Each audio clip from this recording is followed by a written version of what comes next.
Hi, and welcome everyone. This is Varleigh at Lavender Sky Panther with you on Saturday, June 20th, 2026. This show is called Giants Dance and Summer Soul, and it's in celebration, if you didn't get it from the title and my little teasers in the post section, kind of celebrating this, not kind of, but celebrating the summer solstice. And for those of you who don't know it, because I didn't know it until jumping down all of the badger holes for this topic for the show, another name, an old name for Stonehenge, is the Giants Dance. So that's why that's in the title. And that leads us to all sorts of fun and interesting things that I'm going to get to. So as I was going on the path on the theme, that brought up giants. It was the stones, the giant standing stones of Stonehenge.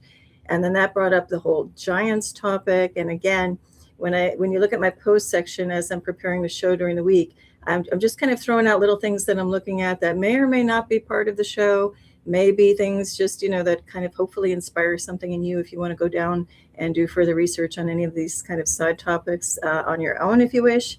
And also they're a nice little reminder of me, like what thread am I pulling? Where am I getting to on all of this?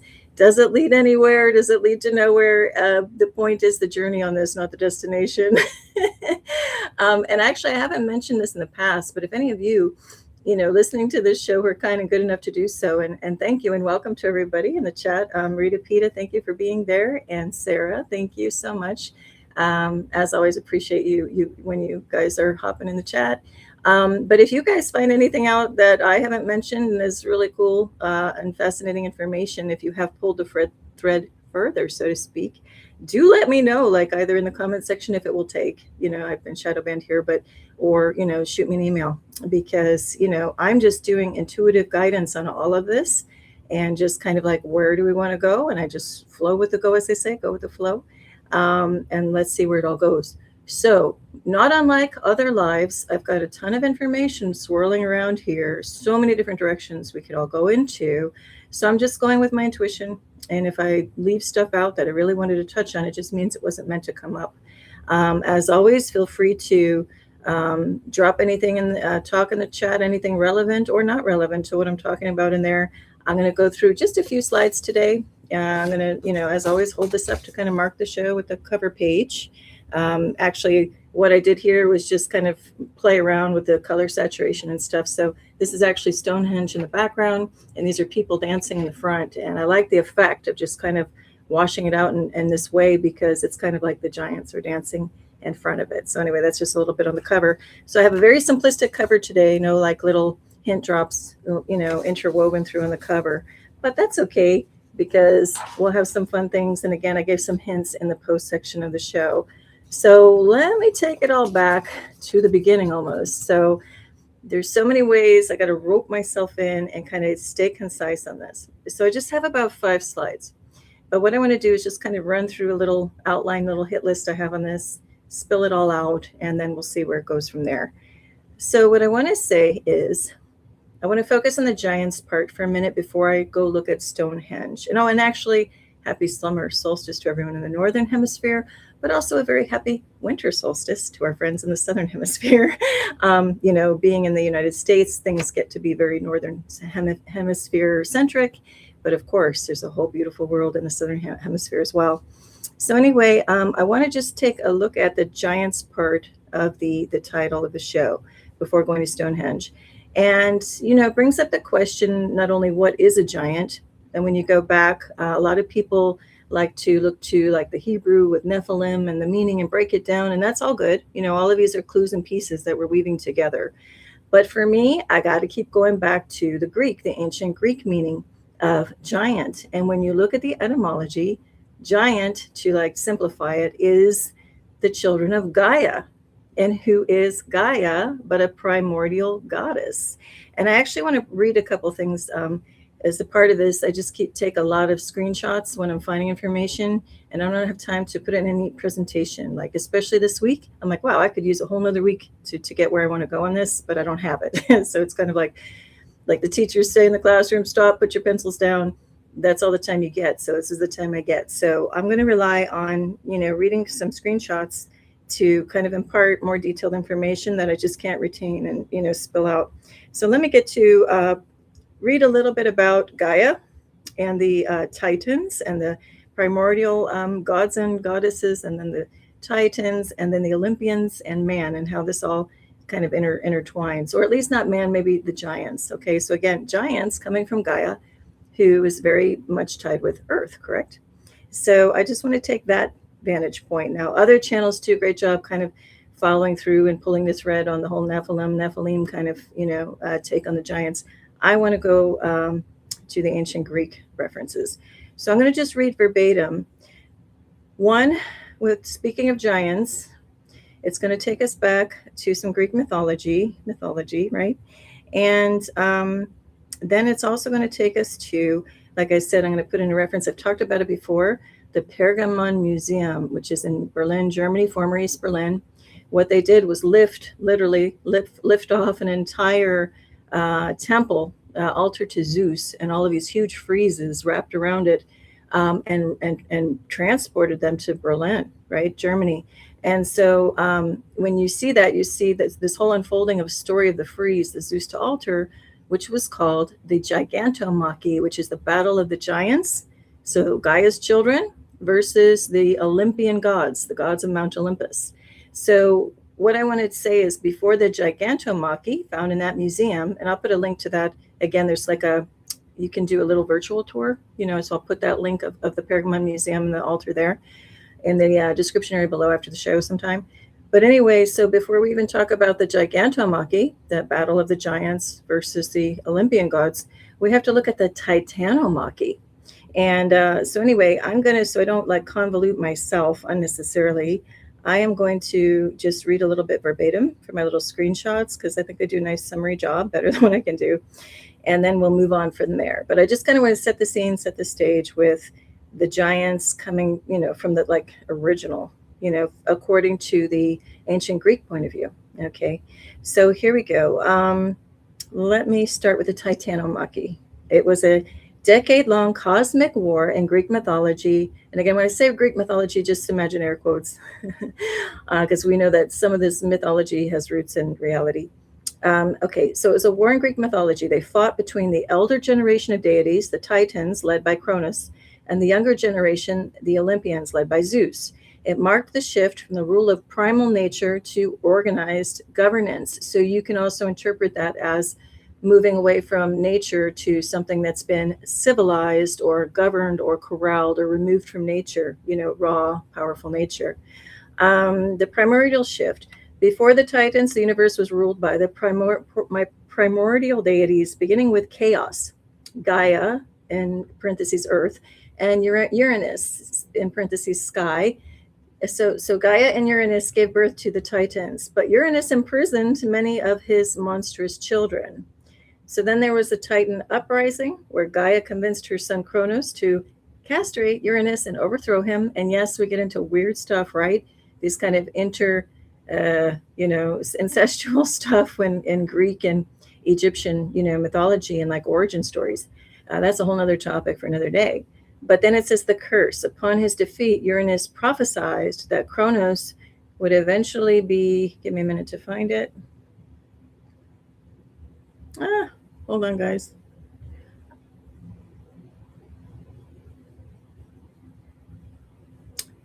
Hang on. This is a function of how I split the screen on this. Oh, don't tell me. Give me one more second. I may have to read a different section. Sorry about that. I think I put this somewhere else. Give me one more second to find it. I can't believe this. Hold on. Okay, I think I cut it off. All right. But anyway, point is, there were the Titans and we had the primordial gods, right? And there was a uprising of the Titans. So the Titans, give me one more second. You know what? Let me just close. I think I meant to just close on that for now. So we had the Titan Wars. Okay. I'm sorry about this. Just know there was the Titan Wars, and then Gaia was convincing there to be another uprising to overthrow them. Okay. So in order to overthrow the ones that went against the primordial gods, that becomes the Gigantomachy. Okay. So sorry about that. I don't know. get it together in time for this tonight. But anyway, let's read about the Gigantomachy, because that is what is depicted in the Pergamon Museum. So in Greek mythology, the Giganta or Gigantomachy, the giant war, was the epic cosmic conflict in which the Olympian gods led by Zeus defeated the giants, who were spawned and sent by the primordial earth goddess Gaia to overthrow the Olympians. The war was sparked by Gaia's fury over the Olympians' imprisonment of her previous children, the Titans, in Tartarus, following the 10-year Titanomachy.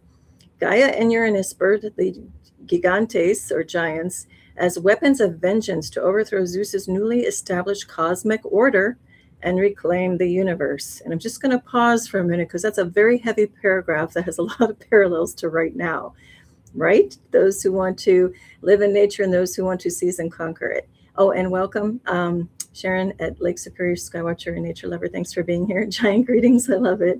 All right, guys. Sorry. I hope you can follow me. I'm going to, I know I'm a little chaotic, speaking of the primordial chaos.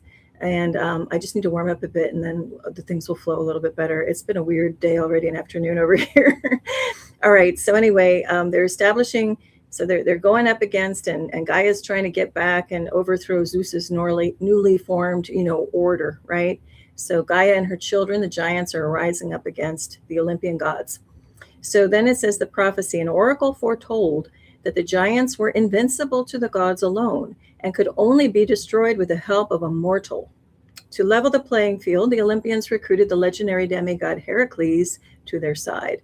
And again, when speaking of these figures, we have the whole Greek Parthenon of gods, and then we have the Roman pantheon of gods. But as we know, a lot of the names are very similar. Some aren't so much, but the symbol of the gods and the demigods and all that translate pretty much the same between the Greeks and the Romans.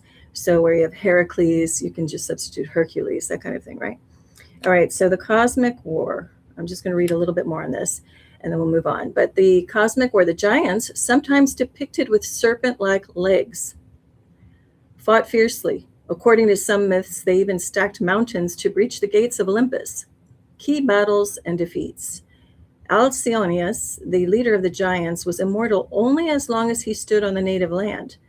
On Athena's advice, Heracles dragged him away from his homeland and slew him. Then we have, and pardon if I get the pronunciations wrong, then we have Enceladus. While fleeing the goddess Athena, he was crushed under the island of Sicily. Now, these become very interesting, and this is just kind of a summary off the internet, but note the locations and where they were supposedly crushed by rocks and islands. So then we have Polybotes, pursued across the sea by Poseidon. He was crushed when the god threw a piece of the island of Kos on top of him, which became the island of Nisyros. Okay, then we have Porphyrion. The second most powerful giant was struck by Zeus's thunderbolt and finished off by Heracles. When Heracles' brute strength and the combined elemental powers of the Olympian gods, the Gigantes were ultimately slaughtered and buried beneath volcanoes or islands, cementing Zeus's rule. And so then they go on to a whole nother thing. But I found that very interesting. I mean, I think a lot of you know, if you're watching this channel, there's talk of Tartarus, Tartaria. There's talk of like the whole mud fossil vein, looking into that. And there's a channel dedicated to that, Roger over there. This ties into petrified giants that, a lot of people are seeing rocks and formations where they're like, this is too perfect to be pareidolia. It's not pareidolia, where you just want to see a pattern that looks like a human or some type of relatable figure.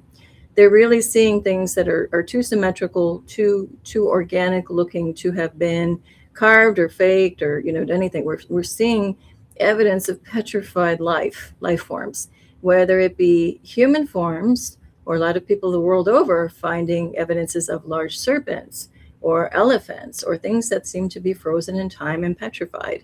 So anyway, it's just interesting that the Greek quote unquote mythology is tying things into it. They're saying there was over a 10-year cosmic war where giants fell and, were crushed under rock. And I think that can also be interpreted into became rock, so somehow these figures became fossilized. So my personal opinion, no, we're not talking myth. These are kind of real events.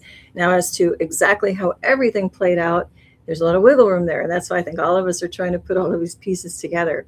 So anyway, I wanted to open up with that story. And again, I highly recommend the link that I'm going to put in there if you haven't seen it already on a previous show I've done, to look at that altar to Zeus that was lifted, I think, from Bodrum, Turkey way back when, which has the whole scene. It's a whole battle and huge, sculptures of, highly detailed sculptures of this battle of Gaia and her children and her giants against the Olympians.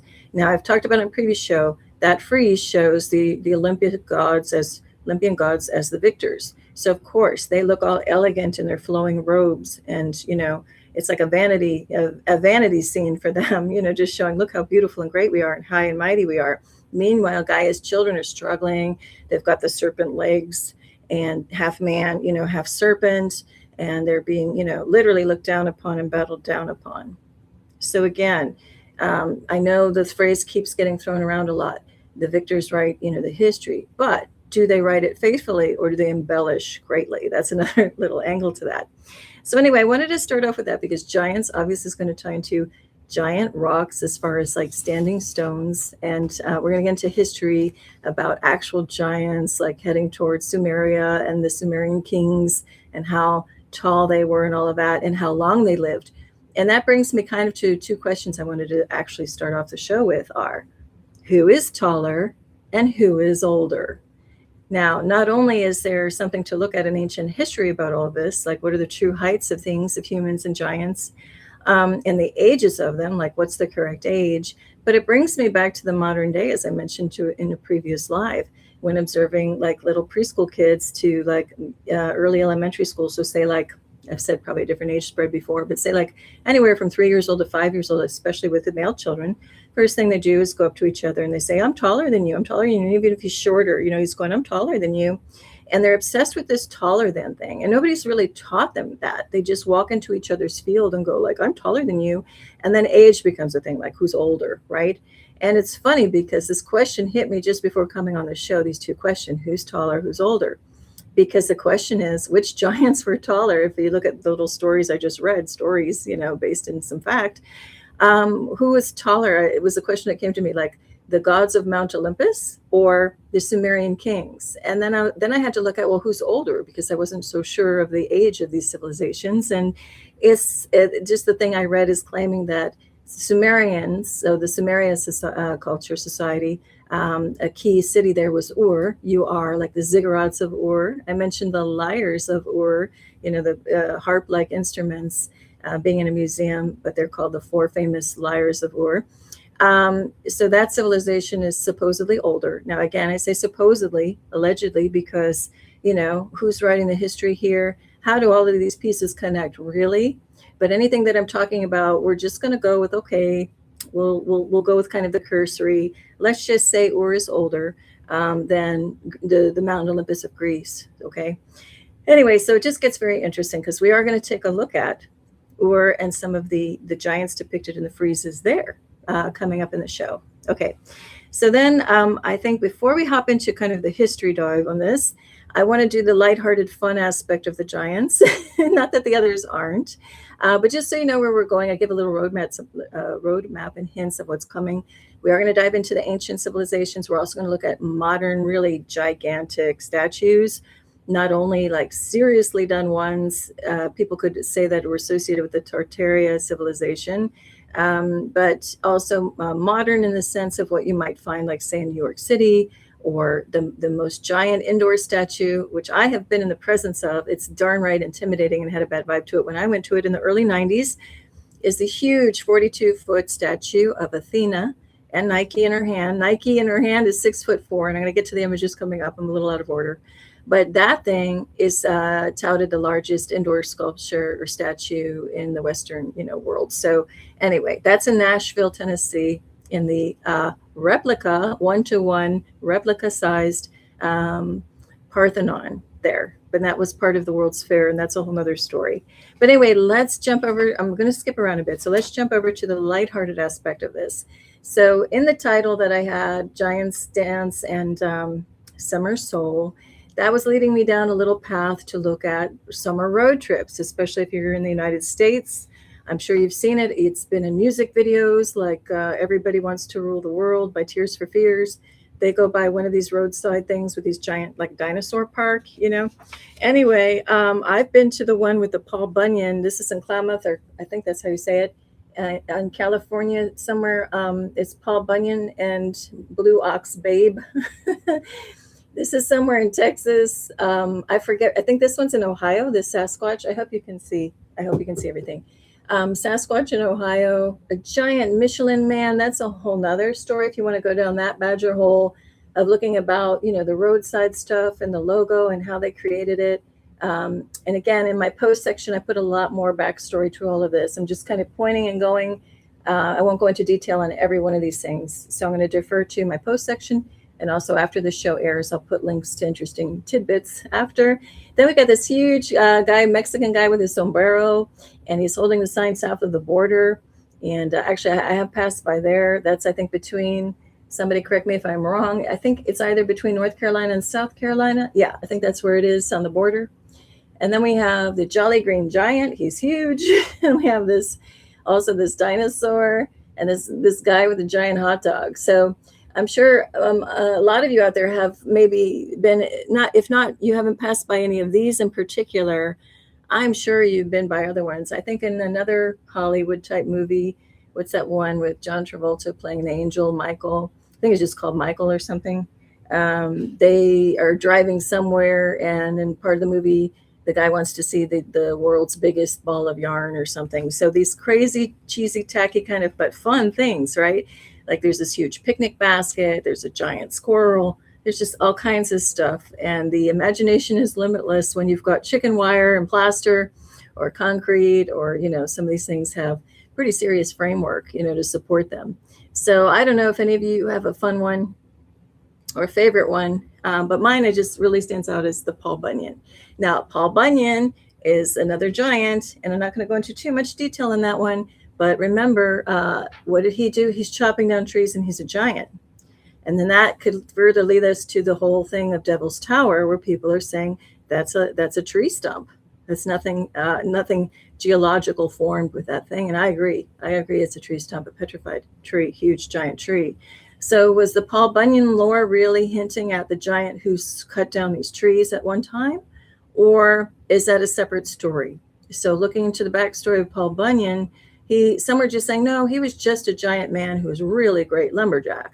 And then others even show images of Paul Bunyan being a wild man. And I have that in my post section where he looks more like a Sasquatch. And then we could also look back as this echoes of giants cutting down these enormous trees. What does that further connect to? Jack and the Beanstalk, right? They cut down this huge, huge vine, but it could also be about trees. And in that case, it was severing or cutting like an umbilical cord our connection to the giants, which makes a nice little neat loop back to these giants in Mount Olympus, right? Anyway, that's coming up more in the show too. We'll touch on it a little more. I'm jumping out of order. But as I was looking at giants, my point is there are so many cross connections to all of this. So anyway, let me stick to my slides so I don't take us too far off kilter here. But let's look now. Here's a little hodgepodge of things. But before I do that, let me look in the chat. So much energy today, Lake Superior Skywatcher Nature Lover says. And that's true. I'm feeling all kinds of crazy energy here. We've had a lot of rain too. I'm in Florida, so I don't know if anybody else is having wacky weather in one way or another. Here it seemed pretty typical with the rain, but earlier I did, I'll post it in a little later. I did, as I was driving, see a huge cloak and craft, very clear, for me, clear. I'll put that in my channel a little bit later. And Rita says, I've seen the cowboy at the Texas State Fair, LOL. It's really tall, LOL. Oh, that's funny. It was, I forget. He has a name. They gave him a name. So again, anything I throw out, there's going to be more detail than I can remember or get to today. Okay, then let's go to this next page is a little mix of statues I've seen in person that just were awe-inspiring. Like you feel intimidated under, looking at some of these things. And when you can grasp the size, there's something that starts off with my question, who's taller, who's older, there's just something about when something is taller than you, right?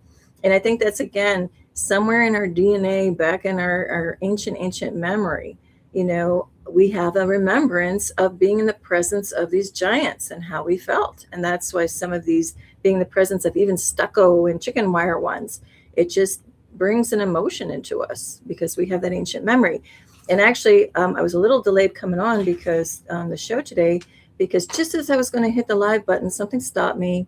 And then I had to look up the lyrics. It kept playing in my head, the song Desert Rose by Sting from 1999. He features a male vocal in the beginning. It's kind of, I think he's an Egyptian singer.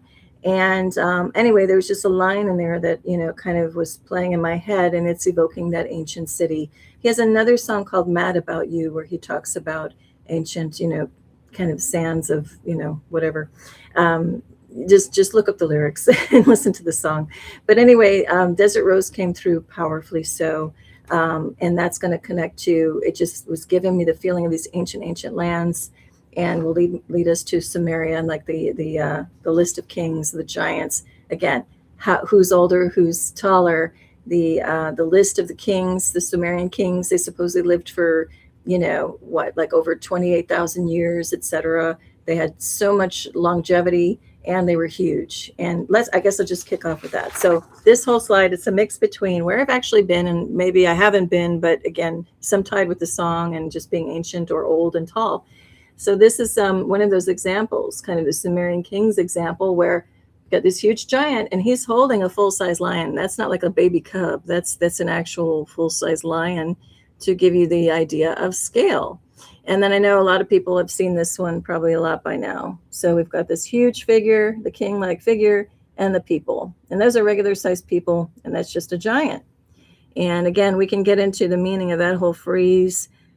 Is a whole nother story. I've touched on it, actually, I think, in another show. But here somebody did the kind of AI generation of what that might look like for real. So there we get an idea, right? Now I'm here to tell you that where you see these men, versus this giant, that is how I felt in the presence of this thing. So sorry for shaking a bit. That is here, let me do this. That is the Athena sculpture I was talking about. So she stands at 42 feet tall, plus or minus. And the little winged Nike Victory, the Victory winged figure of Victory Nike is 6'4". And so when you're standing at the base of this thing, you really feel the full intimidation factor.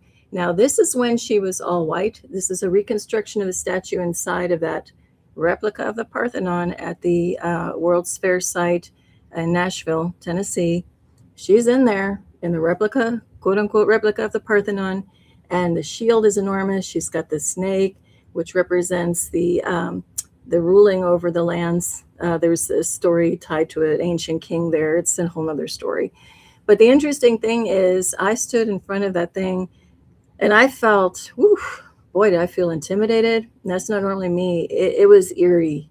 And it felt like she was going to come to life. And there's a whole nother story about how dark arts can be used to imbue different spirits into things. And I felt like this had it. Now, I saw this in the early 90s. Haven't been there recently. Now, in recent years, they gold-plated this whole thing. And I put that in the post section.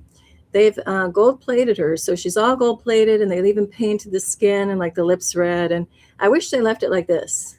But, you can take a look and see which version of her you prefer.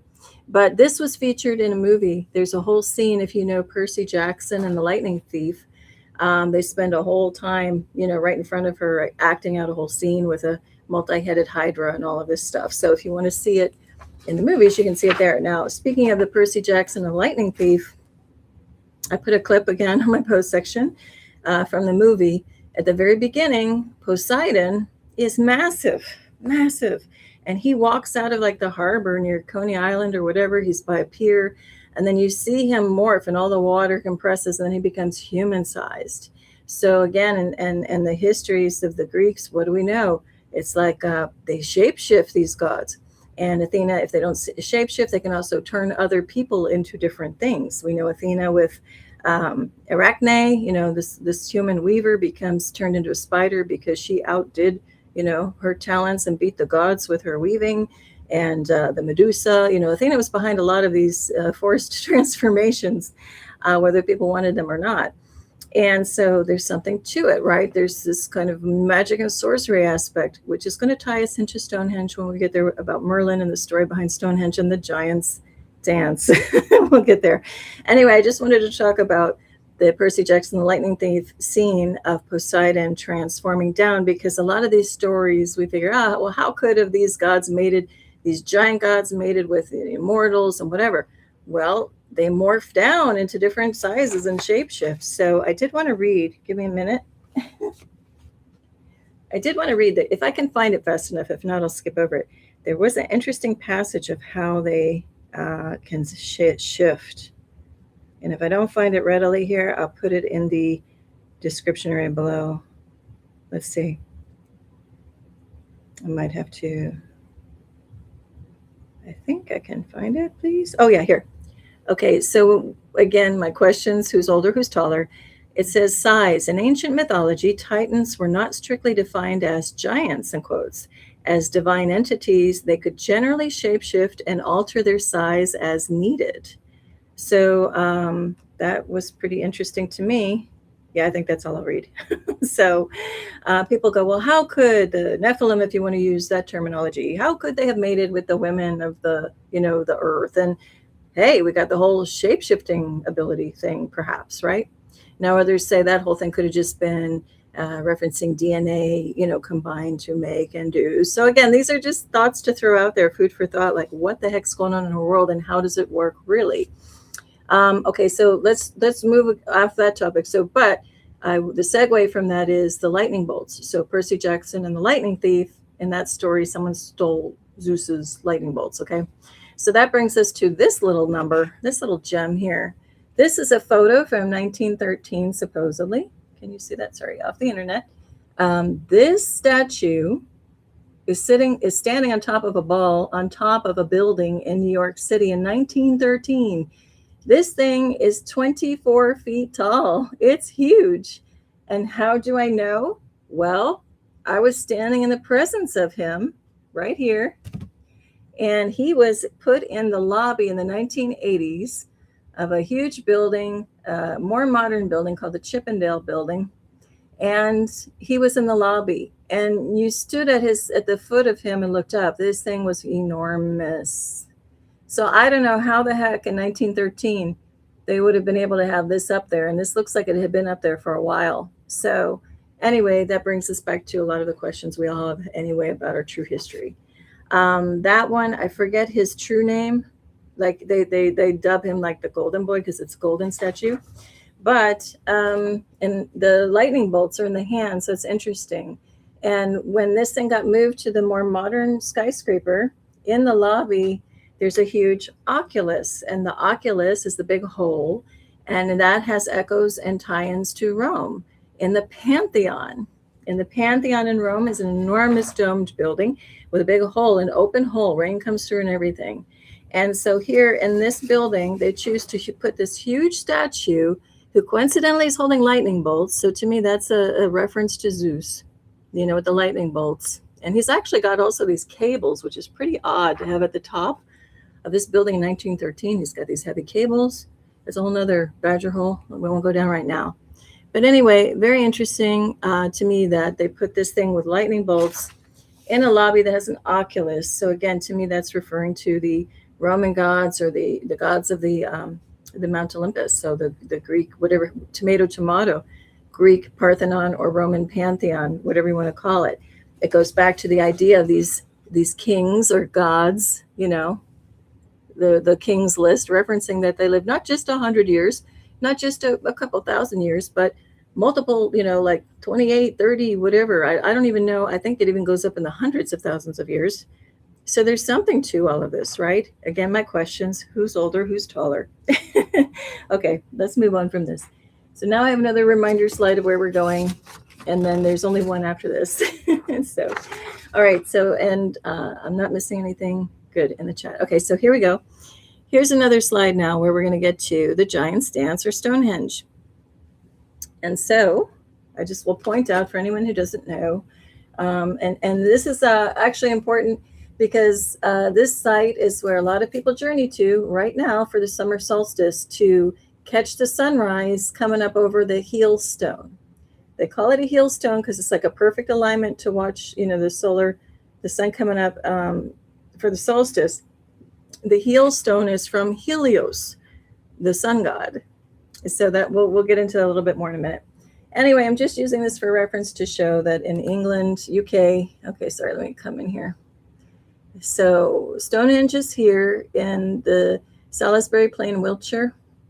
And actually, now I know why. The Sting song came to me because he supposedly has property, the musician, artist, has property there in Wiltshire. So that's funny. That song came right before the show. Anyway, so there's Stonehenge location. I have been there twice. I'll talk about that in a minute. And then over here is the Prestley Hills. Let's see. Yeah, I think so. I think that's the marker. Should be the Prestley Hills over in Wales. And so there is talk that, and these are giants actually putting Stonehenge together. We're going to get to that story. And in that story, it involves Merlin. And I'm going to actually read that from a screenshot I have. And how these stones at Stonehenge were supposedly, according to a 12th century author, they were moved from a place in Ireland called Killarus. And because they had special magical properties, etc. And supposedly Merlin got some giants from Africa to come help him move the stones from Killarus Ireland over to Stonehenge in Wiltshire. Now, some people say, and I'm going to try to read it verbatim, but some theorize that the location that they were in Ireland was really a part of Wales, because Wales at one time was a part of Ireland's ownership or whatever. So some theorize that, they just moved the rocks from here to here, not from Ireland over. Anyway, potato on that one too. That's something for you to look into further to see what version of that story you believe. But let me, if I can find it, let me read an excerpt about that from that 12th century author, if I can find it quick enough again, because it's an interesting little story that I only learned about while looking up this topic of giants. So just give me a minute to find it. And this one I'm a little more organized on. Okay, so hang on. Yeah, it's so interesting. Like there's so many, again, stories, and it's a matter of what rings true to you. Anything that I talk about, I'm looking at all kinds of stories. And really, the more you look, the more you can be like, wow, this just never ends. What's the real story here without having been there? And to me, it goes back to our inner truth detector for each one of us.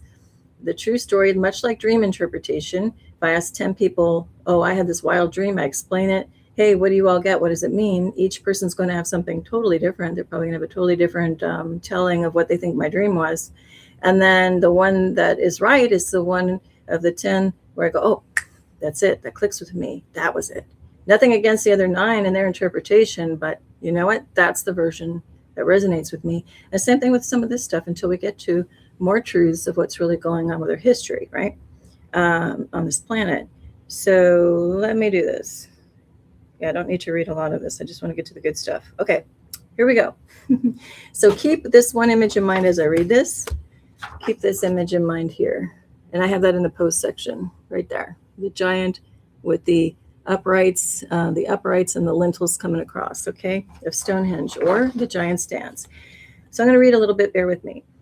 According to a 12th century author called Geoffrey of Monmouth, the ancient stone circle, now known as Stonehenge, was originally brought to Mount Killarus in Ireland from Africa by a group of giants. It was known then as the Giant's Dance and had healing properties.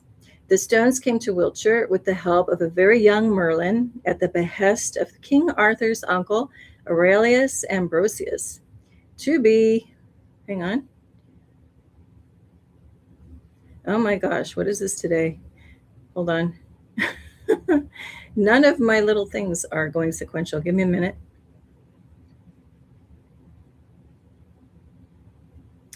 Give me a minute. Okay, to be reconstructed as a memorial to a group of Britons massacred. Let's see if this follows. Okay, during the reign of the malicious usurper Vortigern. Some decades later, the structure renamed Stonehenge becomes the final resting place of Uther Pendragon.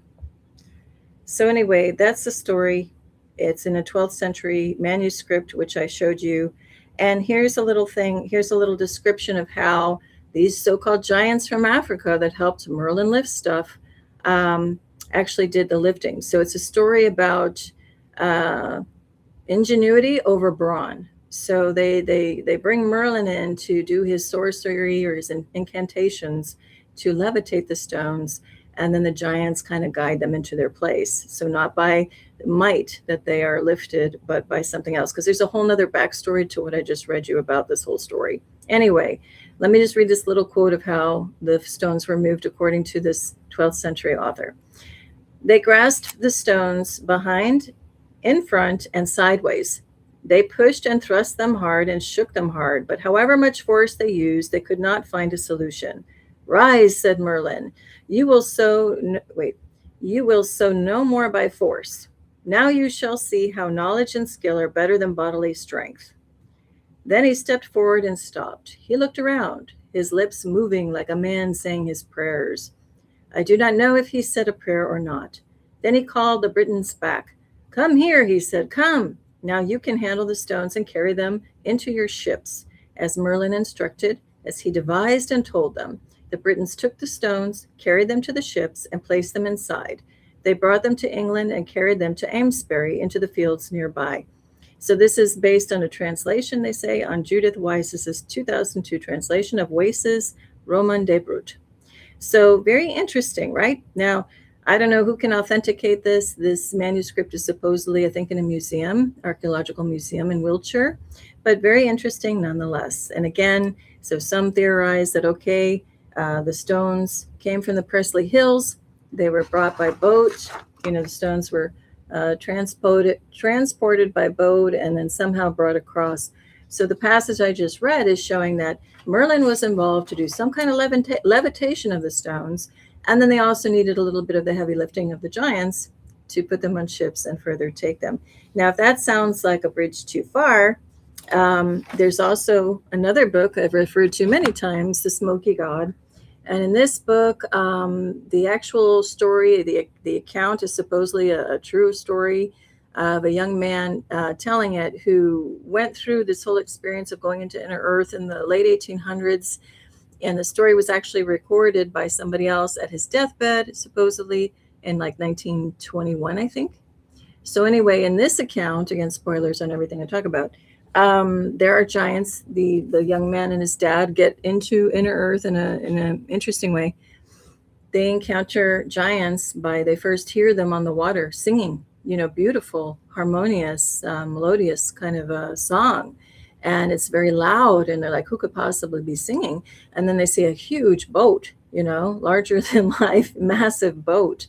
And they encounter some giants. Now, these were described as being, height of civilization. The boy and his dad go see all of the cities where they live and how they've done things, and just the height of an advanced, and not super advanced, but just modern, how do I want to say this? Not getting all space techy, but just like a beautiful earth with kind of a Tartary, I guess I should say, like those kinds of buildings, everything very civilized. So not a warring giant society.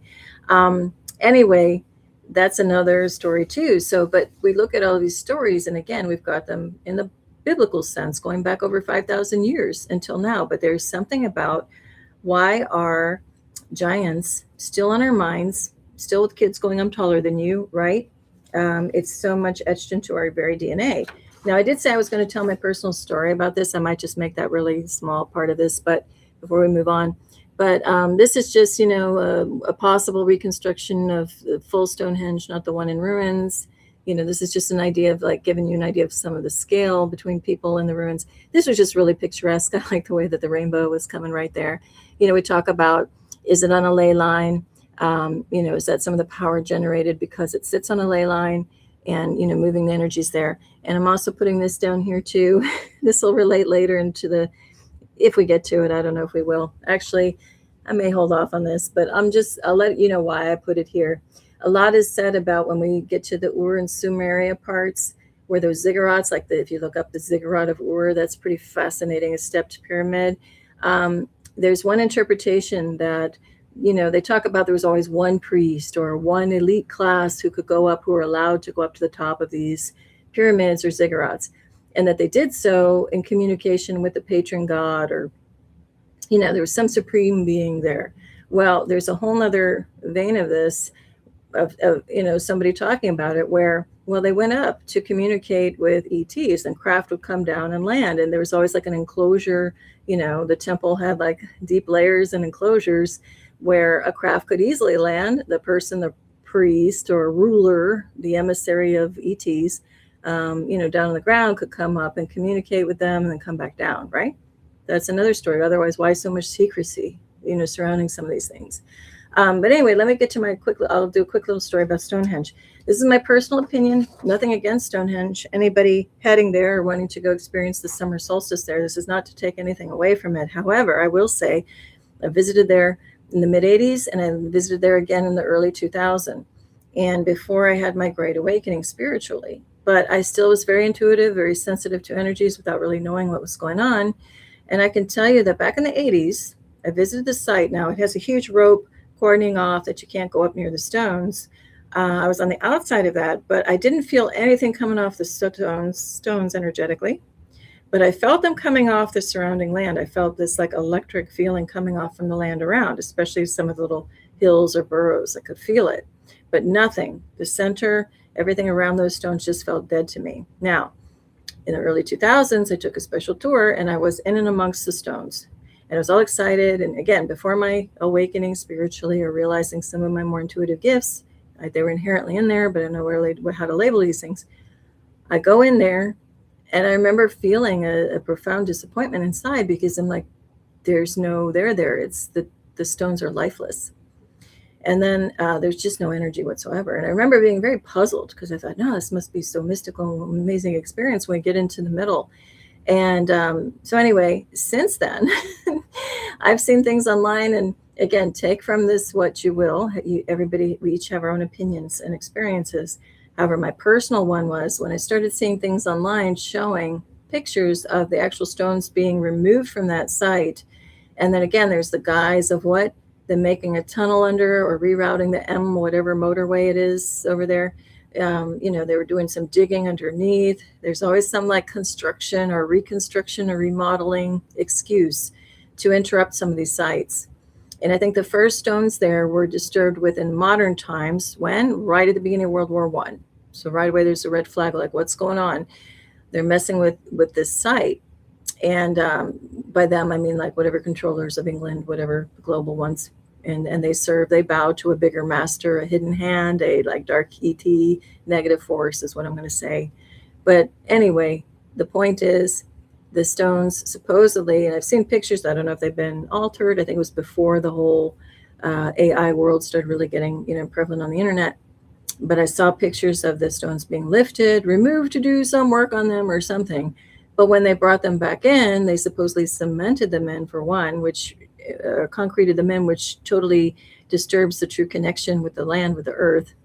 But on top of that, they're supposedly like quote unquote fake stones. And supposedly the real ones were transported somewhere else.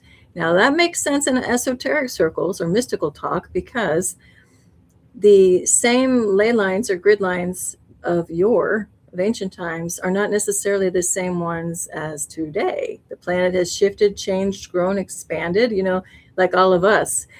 We grow, we expand. Probably, the joke is I'd rather grow upward and not like sideways, but we do. And so does the earth, to breathe, it expands and whatever. And so some of these energetic lines, I believe, have shifted as well. So it would make sense that somebody in the know with the hidden knowledge that they're hiding from us, the, people, would know that the lines maybe have shifted and could have potentially moved the whole thing somewhere else. All I'm saying is I know personally there was no life, no energy force when I happened to go in the early 2000s. Anyway, that's just my little personal side story to it. Anyway, back in our giant topic, and then I'll probably wrap this up. And, again, feel free to hop in the chat and mention anything if anyone wants to. If not, it's fine.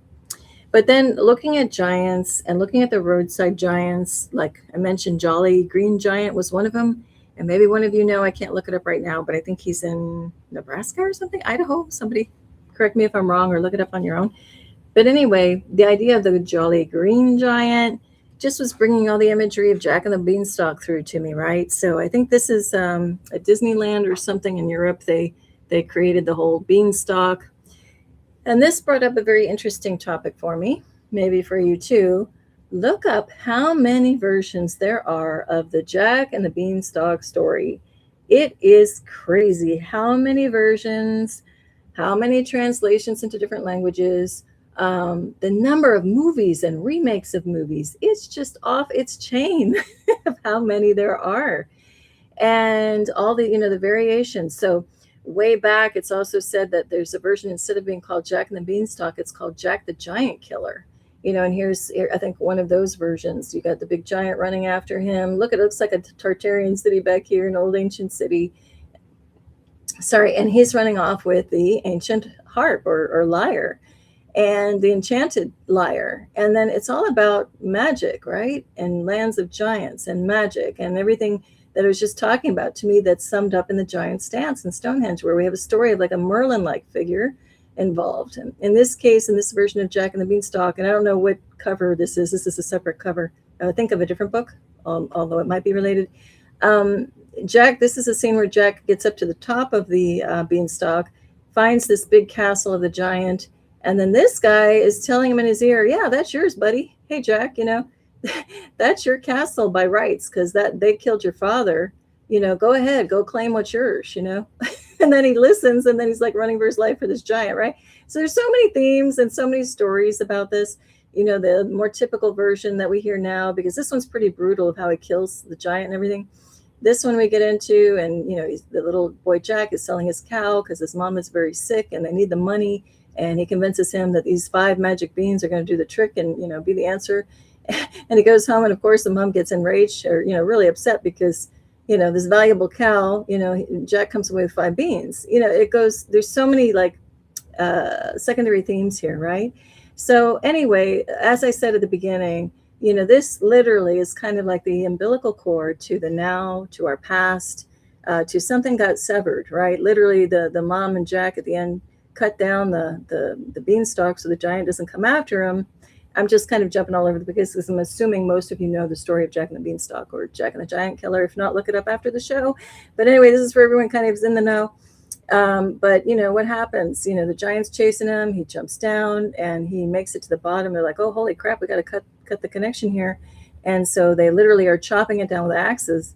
And then what happens in most versions of the story, the giant is falling down on his head, to his demise. And so it is literally that severing of, that world. So that could be the gods from the humans. That could be our history from our, current day. This has so many meanings. And that's why this story just is so entrenched and interwoven in our current, modern day society. If you really think about it, to the point of seeing the jolly green giant here in the countryside. Now, one of these versions, I just thought that the giant crashes, dies, that's it. In other versions, it's more brutal of how Jack dispenses of the giant. But then there's another version that I came upon where the giant, as he's falling down, he gets flung like way behind a mountain or something. And that ties in, to me, the idea and the echoes of a petrified giant, or the giant becomes the mountain. So again, seemingly innocuous little story of Jack and the Beanstalk is so loaded with symbolism, and I think with little clues, to our real past. Oh, thank you for all the beautiful hearts, Lake Superior, Skywatcher, Nature Lover. Okay, I know I had more to say, but I'm just looking at my notes, but I think that's enough. Yeah, there's a whole thing too. Look up Helios, who he was and who his role was with the the sun, and that's again the Helios, the heel stone at Stonehenge. So unless anyone has anything else to look at, I want to say one more thing before I go to some cards, and I'll show some crystals if that's your jam. If not, thanks for joining, and we'll see you next time, hopefully. But there was another tie-in to the Bible and other ancient texts. So what was I going to say? Oh, yeah, there's something that's coming on my radar now, because when you look at movies, I have a question. Why are they pushing, the industry, pushing the story of David and Goliath now so strongly? I don't know if you've noticed, but not long ago they showed an animated version, and now they're coming with a live action version, like back to back, like within, I guess, maybe I getting it right, I think, at least by a year or two. Why are they trying to hit that story home? Even the animated version, they were touting that it's free. Go to the theater, you watch it for free. What's up with that? Now, this is just a rhetorical question, or if you want to chime in the chat, there's something that they're trying, industries trying to bring the idea of David and Goliath back. And David and Goliath, I don't know the whole story so well, so this is what I'm going to do. I found a fun book about this. My bookmark is the mammoth sunflower. There's another placeholder in here. It's called the giant sunflower. But anyway, I'm going to read you something from the baby Bible. Now, I'm not a huge Bible person, but I read all texts and get, see what rings true out of everything. And this one somebody had given to the family, and I think I lost the page already. Shoot. Oh, here it is. And so just for fun, humor me. Sometimes we get so convoluted and we can get so detailed and looking into stuff so deep. This is meant to bring us all back to keep it lighter. But in the baby Bible, I want to read what they're, saying about David and the giant. Again, David and Goliath. And in this case, they put David and the giant. And I wasn't even going to bring this book up, but something said, I was passing by a bookshelf and I saw it and I'm like, oh, what do they say about David and Goliath? And then here it is. So this is, again, a baby version, literally like a baby was chewing on the corner of this. But it says, it's just for fun. Humor me to listen. One day, David went to visit his brothers who were soldiers. The soldiers were afraid to fight Goliath because he looked like a giant. David was not afraid. First, he prayed to God. He threw a stone, and the giant fell down. And then the little message is, God is with you when you are afraid too. Just say a prayer, So anyway, very cute. So the idea of, and I don't know all the details because I didn't reread it, the actual text about David and Goliath, but it's the concept of the little man facing off with a giant, and the little man wins, right? So there's something about that theme coming back up, and I think that's why I even am going down this path, because originally when I was going to go with the theme for the show, I just thought, oh, we're going to talk about Stonehenge and the summer solstice, no brainer. Today we're entering on the summer solstice, no big deal. And then all this other stuff came up. So here's just a little window to my world when I share these things, right? Okay. So what I'm going to do now is on the theme of, Sarah says, thank you, Varleigh. Thank you, everyone. Thanks, Sarah. I'm going to show a few crystals and pull a few cards. And the crystals do relate. So Presley, I know I've shown them other shows, but I have to bring them up for this show because this is Presley bluestone. So this is the stone from the Presley Hills where the inner circle of Stonehenge is supposedly made up of this stuff. So we've got some feldspar in there. It's interesting if you want to go ahead and look up all the minerals and things that make up this stone. Very fascinating. Even though it's called bluestone, it has a greenish cast to it. And it depends. This is the polished form. This is a palm stone. So just to show you relative, this is the size. There's also other versions, obviously. They sell the beaded bracelets and other little pendant things. They all have a very different character. Like the one I showed you was predominantly the green part. This is more of the feldspar part. Some people refer to those as like stars in the starry sky. They supposedly also have a tone, a property where if you strike a slab of it in nature, it rings out. So it supposedly has a resonance to it. Also, I didn't finish up the story I wanted to from that 12th century author about Stonehenge and how the rocks were moved. I hinted at it a little bit in the one quote I read, but supposedly the reputation of the stones that they supposedly moved from Ireland to the Wiltshire, Salisbury Plain location for Stonehenge. It was like legendary that the stones had magical properties to heal. And so one of the stories goes that the giants all knew how great those stones were. So they put their sickness, they bathed themselves with the stones, with water over the stones. And somehow they put their sickness into the water and it took their sicknesses away. So that was just another part of it. So again, all of that is about, I'll show the other side, this stone. Now, I've told you in a previous show, I won't belabor it here, but these are very powerful ancestral stones. The quick version of it is I took this stone, got it fresh out of the mail, just did a little holding it and spiritual cleaning of it, put it on my nightstand, just forgot about it. I just wanted a connection to Stonehenge. I hadn't been there in decades. I just thought about it, and I thought, oh, this is a way to bring it to me if I can't go to it. So I laid it on my nightstand near my head, didn't think about it much, and I had one of the most profound, real dreams of my entire life. Like I was really there. I got transported somewhere, no joke, talked to real people, and I've never had a dream like that in my life, never before or since. And that was because this stone was nearby my head. And I found out, and talking to somebody else, an intuitive, and also it clicked with me that it was because this is an ancestral stone, and it happened to be in the vicinity of my head. And these give off a frequency, and these can be pretty powerful. Okay, so I'll just end it there. Now, this is another one I've shown in the past, but I just love it. It's called Prayenite. It's a green stone. Those even look like little blades of grass in there. You know, it's pretty. It's kind of hard to tell, but it is green. And then I have my serpentine sample. This can this looks more green when you put water on it. That's the rough side of it. But serpentine can go in the green direction or a little yellowish or blue. And then I showed this before too, emerald example. And, you know, it's a palm stone. And then I didn't show this one. This is the, how do you say it? The Pounamu or Pounamu. It's a green stone of the South Island of New Zealand. And it comes in different, you know, color varieties too, and has very powerful properties as well. So I invite you to look at that. You can also just look up greenstone in New Zealand or South Island, New Zealand. It's in the North Island too. They have it, but I think it's mainly known for the South Island part.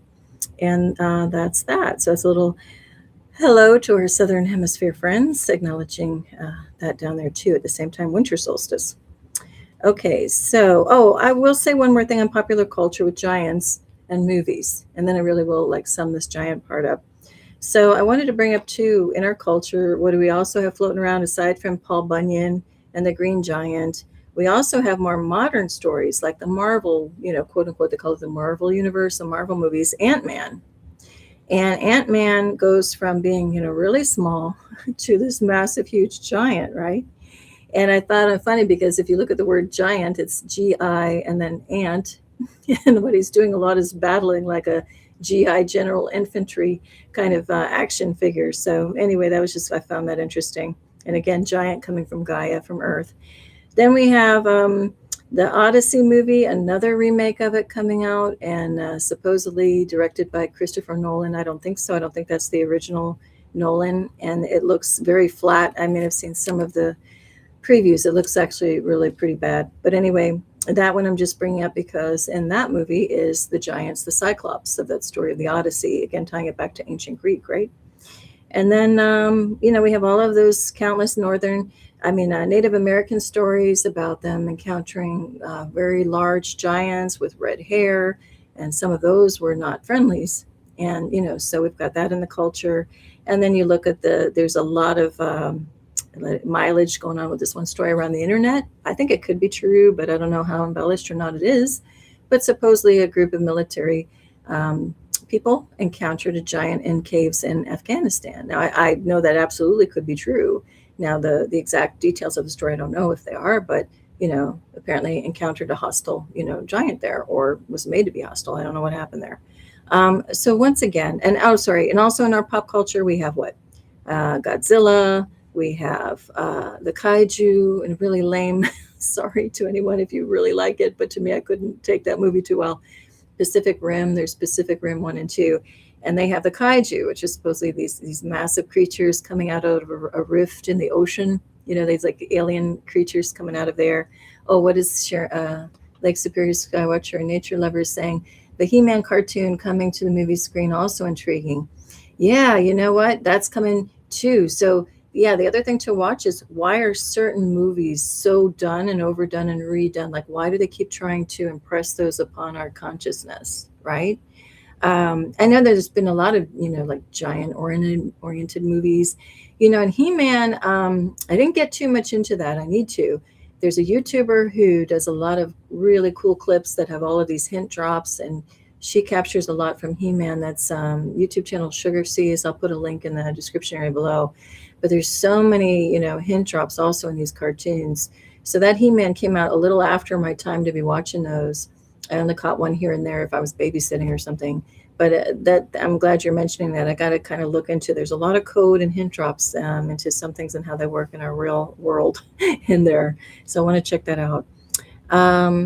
Yeah, there's also other giants. You know them. You can probably name off a lot more than I was just jotting down. So I think, yeah. Okay, I think that's it from what my notes say.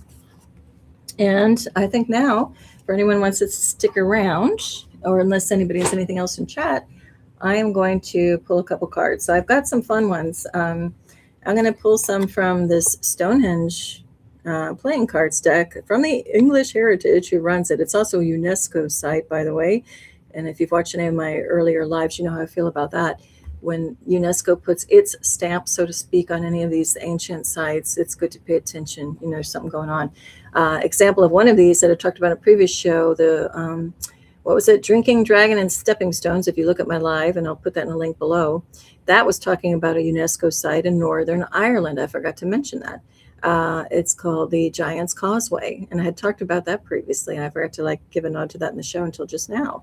And look at the lore about that. Giants Causeway, Northern Ireland, and look up the lore. It's foggy for me now, but it involves two giants, one on the Scotland side, one in Ireland, and supposedly one had a girlfriend and he was trying to build a road to her is one version of the story. But do check that out, whether it's my show or something else. That's a fun little thread to pull and to look back into history. But anyway, when I was at the actual, Stonehenge, I picked these up. This was from I think I got this one from the early 2000s. So anyway, on the back of the card, it's just fun because it has stone. And then just to give you the gist of it, I am going to work them in an oracle card reading kind of way, but this is just the first one that comes up. So just this aerial view, which is actually nice to start on. So that just kind of shows you, how everything stands, pun intended, today at Stonehenge, and it's the Ace of Diamonds. Okay.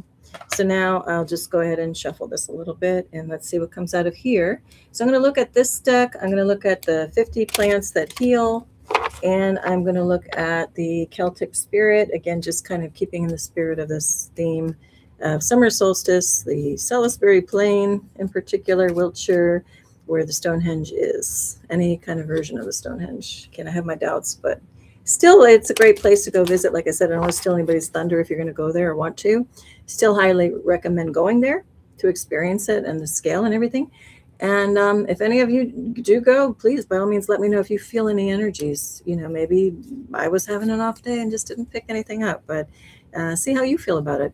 Again, this is all about how each of us feel. All right, so let me go ahead and see if any card, wants to come out of here. And then we'll go forward. Okay, we get this one, 3 of clubs. This one says general winter view. So it's interesting. We're in summer solstice, and it does have summer cards in here, but this one is just showing a winter view. And again, the heel stone is out over here. So 3 of clubs, and I'm going to pull a cup from a couple decks too. And let me just see if I can find, there's one that shows, I meant to do this before the show. Again, pardon, I was a little disorganized this time around. But I wanted to see, if I don't find it now, I'll put it in the post section. It's probably a better idea anyway. There is a nice description of the, or photo of the heel stone. Yeah, I'll do that later. I can't pick it up now. Okay, now, this is fun for those of you who care about decks. This is the Celtic Spirit. And not only is it kind of cool, actually it kind of goes with our 3 theme. Get a big 3 theme off of this with the 3 of clubs card in this. This is a fun deck because also the edges, instead of being gold or silver or plain, are green. So it's a very, green, earthy, Celtic, druid, all of that kind of deck. And let's see what we get. So let's see. And I always look for the highest and best good for us all, whatever we need to hear right now. And if not, but I got one. Okay, this one I'm going to have to look up. They have some interesting things here. So I'm going to hold this up. And the messages here, it's number 22 or number 4, wisdom, power, and transformation. But the font here is pretty interesting. So let me look in the book and see if there's a good message in here on it and see what their intent was with it. And let me see. Almost there.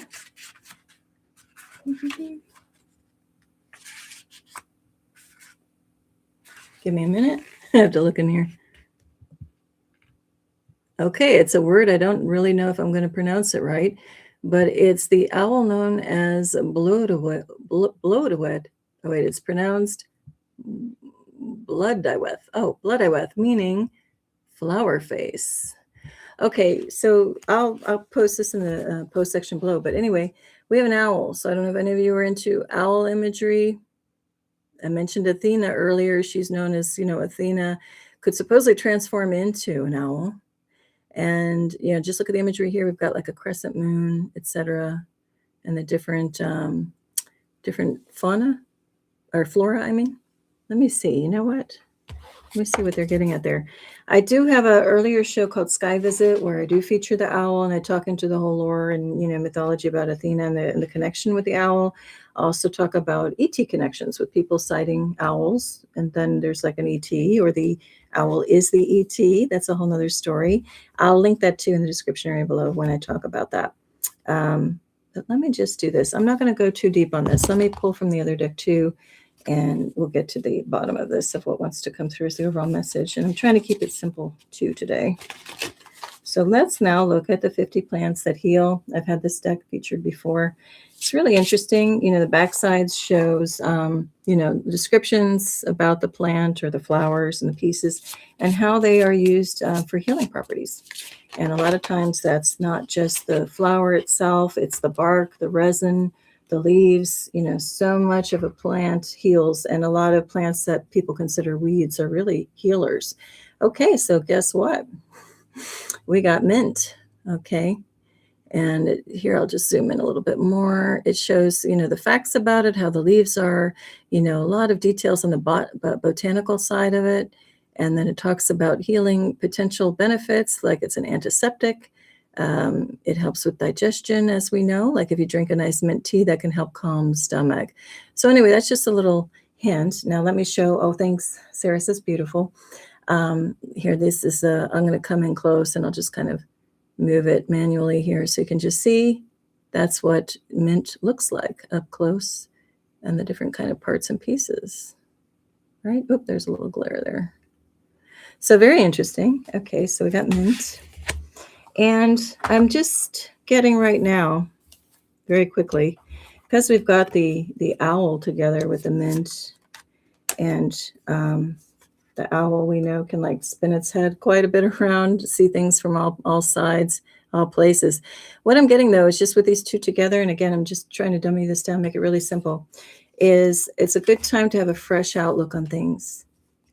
Take a really good look at things with new eyes, and also look at them with new eyes. And because there's a lot of stuff we think we know, and then there's a lot of new information coming in every day. Like I can't even believe I'm talking about some of this stuff on half of these shows that I'm talking about.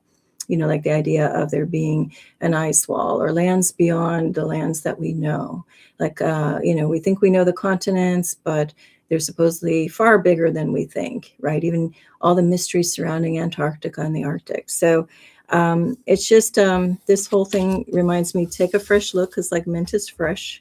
Be prepared to stomach some new truths coming up too, because it's good for digestive relaxing.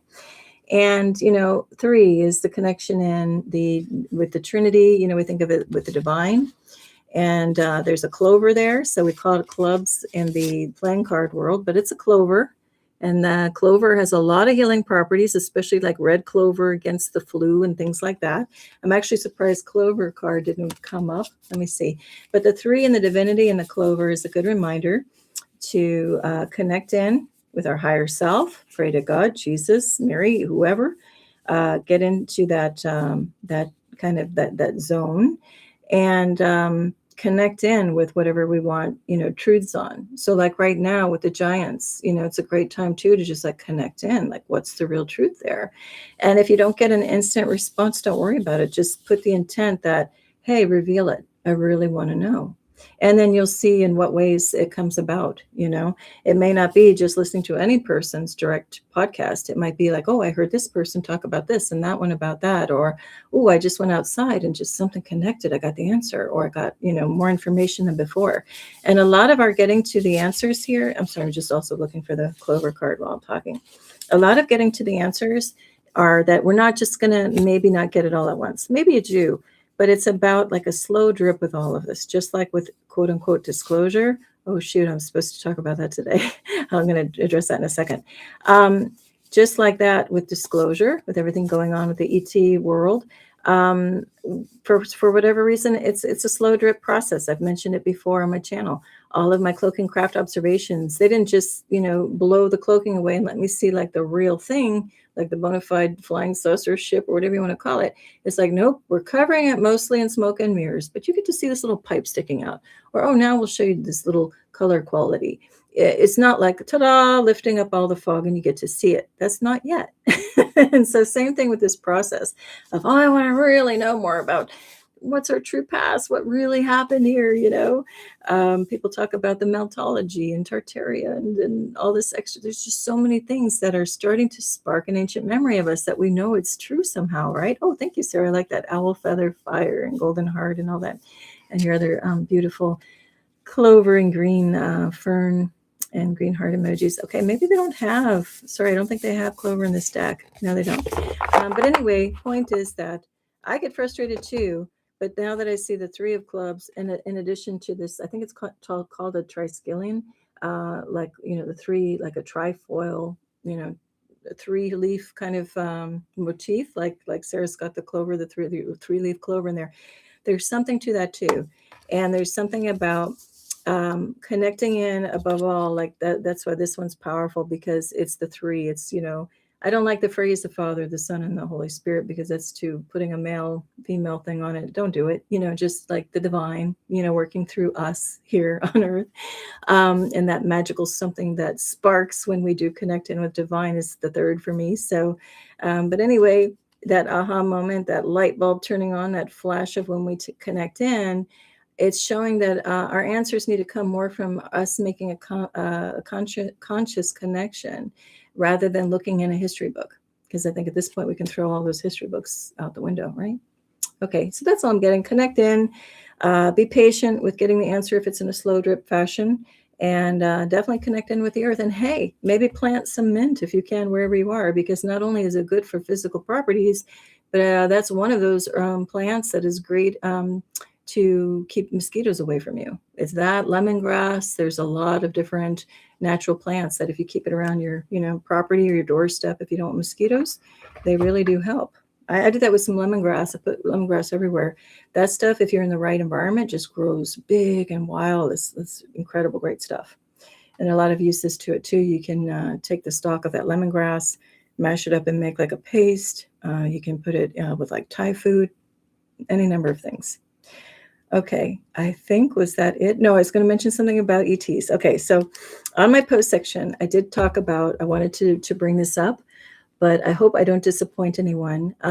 If I do, it's not my intent, but I think I need to create a whole standalone show about what I was going to talk about at the very end. It came to me anyway, like late last night. And what I want to talk about is that I'll go ahead and do it, I think Tuesday night or Wednesday earlier in the day, we'll see. But I'll do a little standalone show to talk about the Miami, they call it the Miami Mall alien incident. What it was is back in January 2024, we had the whole thing going on in downtown Miami off of Biscayne Boulevard, whole scene going down at the Bayside Miami Mall. They call it. It was an outdoor mall. I've been there. Wanted to talk about it because not only have I, was born in Miami and have lived there many, many, many years and worked downtown for actually many, many years in different locations within downtown, including a loose connection with the police department there, because the story of the Miami Mall includes a ton of cop cars that pulled up on this mall.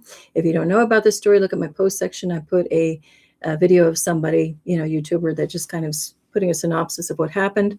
I want to go into more detail of what happened. And from my own eyes, I used to park right near that mall and like run at night, from my office building in downtown Miami, literally run to my car across dark parking lots to get there because I had to park away from the building, whole nother story. So I know that whole corner of the world really, really well.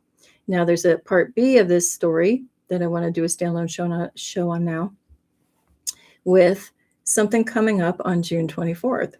So there's rumor mill through the whole internet, and I think a big emphasis on rumor mill. I think maybe there's a smidgen of the story that might have some merit to it, but a lot of it's blown out of proportion.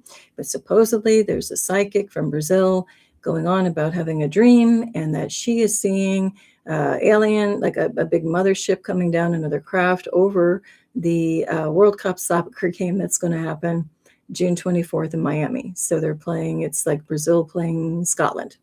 Now I want to tie that in further to a movie that came out, I think in 2020, and it's the Tomorrow War.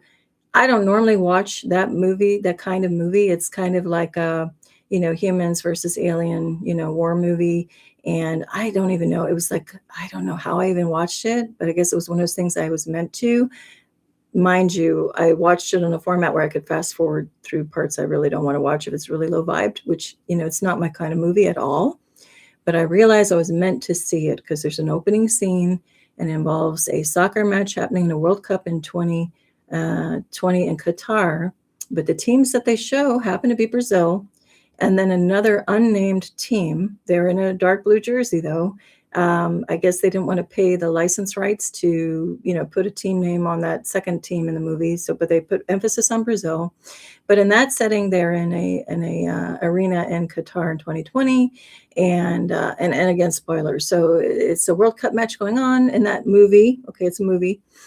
Actual, film, Hollywood movie, but it wasn't aired in theaters. It launched in theaters. That I think was just on streaming because of the whole COVID issue. So that movie was released just over a, digital, whatever streaming service. But anyway, this movie, I ended up watching it after the fact. It's a portal opens up on the field and people from the future jump out. And again, I'll just leave it at that. But the setting happens to be, now, even though it was Qatar in the movie, it was involving Brazil and another team. Now, I'll decode that in a standalone show because in the scenes with the jerseys running through, of course, they have numbers, heavy secret society stuff going on with the numbers. But I'll go ahead and break that down in, I think, a separate show. So anyway, Rita says, thank you for sharing your energy with us, Varleigh. Always enjoyable. I hope everyone has a great week and see you next time. Happy solstice to all. And thank you. I think that's a great note to end on. And it's 10:30 where I'm at. I'm not sure what it is where you are. 10:30 on Saturday, so some of you might already be into your Sunday. But thank you so much for being here. I'll wait just one quick second. Oh, I didn't read Rita's comment about planting marigolds helps with mosquitoes and other bugs as well. Oh, thank you, Rita. That's good to know too. I didn't know that about them, about marigolds. Awesome. Okay. Well, as always, tremendous peace and love to all of you. And thanks for being here. And I wish you a beautiful weekend, week ahead. Above all, just gorgeous right now. Till next time. Thanks, y'all. Bye.